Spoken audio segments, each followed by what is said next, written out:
Der var engang for meget lang tid siden en konge i Danmark, der bestemte alt. Dette blev kaldt enevælde. Nogle gange afholdt han møder for de forskellige lag af borgere, kaldet stænderforsamlinger. Her spurgte kongen ind til, hvad folket havde at sige. Igennem historien havde det ikke været noget udbredt problem, at kongen havde al magten, for folk var glade og tilfredse.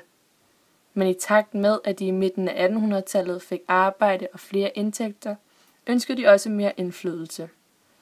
Og da de havde fået en lille smagsprøve på, hvordan det føles at kunne bestemme, ville de have mere og mere magt. På samme tid skete der noget i Frankrig, der for alvor inspirerede danskerne til at lave om på tingene. Det gik nemlig dårligt med økonomien i Frankrig, og folk fik nok af den enevældige konge. Derfor startede de en revolution. De gik i samlede tropper mod kongen og halshuggede ham, og fik på den måde afskaffet monarkiet og indført demokrati, som man kendte det i Grækenland. Da den daværende konge, Christian den 8. døde, og en ny konge skulle overtage, udtalte han, at han ikke længere følte, at han var i stand til at styre landet alene. Så en ny regering trådte i kraft og skulle fremover styre landet. Vi fik derfor indført det, der hedder konstitutionel monarki, hvilket betyder, at vi stadig har et kongehus, men at kongen ikke bestemmer noget.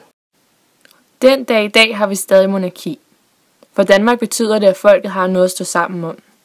Det er ret nostalgisk, men kongehuset repræsenterer ligesom Danmark, og får for eksempel turister til at komme hertil osv.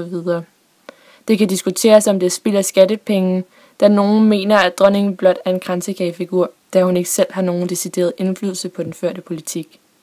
Måske sker det en dag, at monarkiet bliver afskaffet. Hvem ved?